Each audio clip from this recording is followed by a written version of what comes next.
Late Wednesday afternoon, in the heart of Washington, D.C., two members of the West Virginia National Guard came under what authorities are describing as a targeted ambush just blocks from the White House.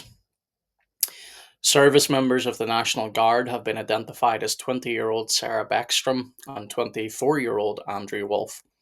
Beckstrom has died of her injuries and Wolfe remains in critical condition. Plainclothes law enforcement officers subdued the suspect at the scene, identifying him as 29-year-old Ramanullah Lakanwal. I don't really care what his name is. An Afghan national who arrived in the US under a resettlement program in 2021 was granted asylum earlier this year. Authorities have called this a targeted shooting as investigations continue, including motive, security implications in the capital, and the vetting process that allowed the suspect entry into the United States. On what was meant to be a day of Thanksgiving, on a day of family celebration, the American nation grieves the loss of a young Guard member and prays for the recovery of the surviving soldier, Andrew Wolfe. Washington still remains on heightened alert. Now, I said at the beginning that I do not care about this gentleman's name, the shooter, and I absolutely do not. His name should not be remembered. His face should not be shown. He deserves no recognition. Plenty of people are up in arms about the fact that Trump is calling for tighter security with foreigners coming into the nation. How far does it have to go? How far does it have to go before people wake up and realize that open borders are a threat to a nation's security? How many people have to die before you get over your woke nonsense of saying, oh, we should just open up the borders, let everyone in. It's fine, it's no harm, it's no foul.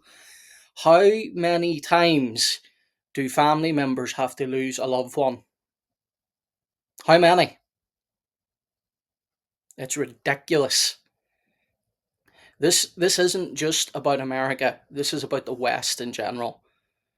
Stop opening your borders. It's not good. It's not safe for your people. We're not talking about legal migration where people are coming in and working good lives and providing back to the country that is supporting them. We're not talking about that. We're talking about illegal immigration where people are let in under these programs. And it turns out that the guy actually has connections with, guess what? Guess what? Guess what he has connections with? People that are not friendly to the USA. Oh, surprise, surprise. I am so shocked about that. I am so shocked. Folks, what is going on? When are we going to realize that open borders are a nightmare? Open borders are a disgrace. Open borders are actually against scripture. And for every little liberal that likes to come along and point out of context Old Testament passages where it's like, oh, welcome the foreigner. Do you know what else it says after it says welcome the foreigner? It says that they have to assimilate into your land. They have to serve the nation. They have to work in the nation to abide by its laws. So stop pulling verses out of context like you normally do. Stop it. You sound like a baboon. It's ridiculous. And yes, I am upset. Yes, I am angry. Because this type of thing is ongoing. And no one ever wakes up. Those that are awake and that are pointing it out always get in trouble. Because it becomes about, oh, race. Oh, you're a bigot. Oh, you're against the poor and the afflicted. No. No. These things are being used as Trojan horses. Read your history, folks. Know history. Go and study what happened with the Trojan horse. It wasn't good. It was presented as a gift. The eve of a national holiday, we begin with a national tragedy. Two members of the West Virginia National Guard on crime-fighting duty in Washington, D.C. were shot and critically wounded today. They were ambushed just blocks away from the White House. CBS News. That's a key point, folks. Ambushed is the word. This was a targeted attack. And while the news are being polite and saying they don't know the motive, oh, I'm fairly sure the rest of us know the motive, although we can't really say it. Captured the immediate aftermath of the shooting right there. A suspect was wounded and taken into custody and is now in the hospital. President Trump in Florida for Thanksgiving posted that the shooter will, quote, pay a very steep price. He's ordering 500 more. The steep price is this. If you take a life, your life is forfeit. Scripture is clear. If you take a life, your life is forfeit. This idea of putting people behind bars for life, it's ridiculous. It's a strain on the taxpayer. Your life is forfeit. This man's life should be forfeit. National Guard troops into Washington, D.C. Homeland Security and Justice correspondent Nicole Skenga is following the very latest with this investigation. Nicole, good evening. Good evening, Jerika. The shooting took place just 2 blocks north of the White House while the president was in Florida to celebrate the Thanksgiving holiday. U.S. And that's a key point, folks. I know I've already said this, but like this was on Thanksgiving, and yet this is what we have within our nations. I know I'm not American, but trust me, we have this very same problem going on over here. To a lesser degree, sure, but trust me, we have invasions within our borders as well. And do not misunderstand me. This is what this is. This is an invasion from the inside. Officials tell CBS News this was a targeted attack. Of course it was a target attack. It was hardly random. A horrific scene in broad daylight in downtown Washington this afternoon. 2 National Guard members.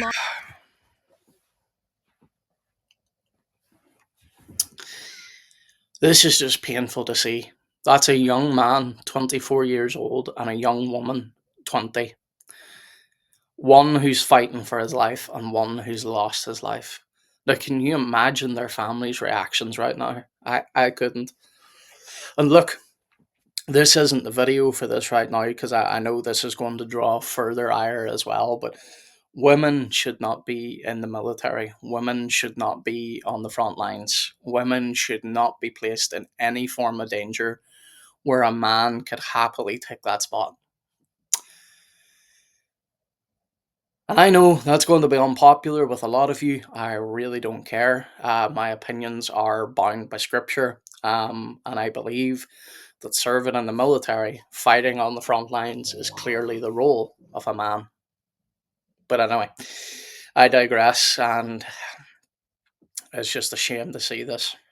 Lying on the ground, shot in what officials describe as an ambush-style attack. Cell phone video shot from above show the moments just after the shooting happened, with first responders on the scene immediately. The suspect came around the corner, raised his arm with a firearm and discharged it at the National Guard members. The National Guard members, there were other members that were in the area. They were able to, after some back and forth, able to subdue the individual and bring.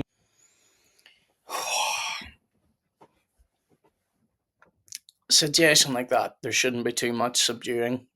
I'll not say what I want to say because this is YouTube after all. In the custody. Law enforcement sources say there were 10 to 15 shots fired. The suspect was shot 4 times and remains in critical condition. The 2 Guard members, also in critical condition, were part of the West Virginia National Guard, the governor said. And there's the key point, folks. One of them, Andrew, is still in critical condition unless things have changed since I last heard. But Sarah, unfortunately, has lost her life.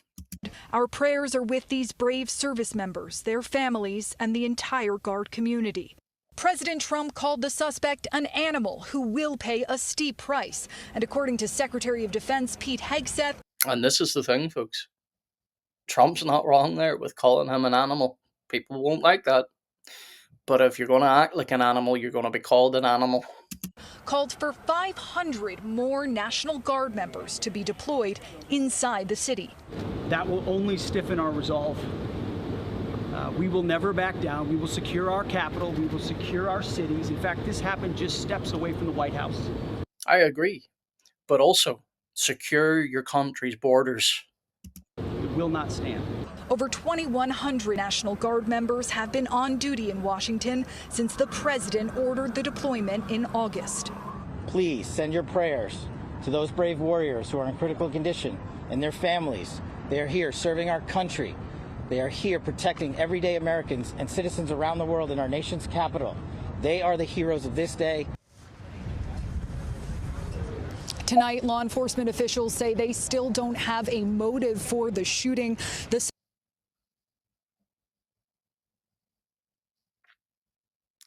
Really? Really? They don't have a motive? Okay. Suspect can be seen here being loaded into an ambulance, and at this time, U.S. officials say there's no indication that any other suspects were involved. Jerika? Yeah, still so much to learn. Nicole Skanga, thank you. The nation. Well, okay. There we have that, folks. I just realized I unfortunately didn't have that on full screen for you all, so I do apologize about that. But look, here's the situation. This type of thing should anger us. It should annoy us. It should light a fire under us to protect our countries, to protect our people. And this constant, ongoing letting in of every foreign person who does not have our country's best interests at heart, who wishes to see the West die, who wishes to see our way of life die. When are we going to wake up? When are we going to realize enough is enough? And when are we going to stop being so damn polite about it? Anyway, folks, keep Andrew in your prayers. Keep Sarah's family in your prayers, as will I. God bless.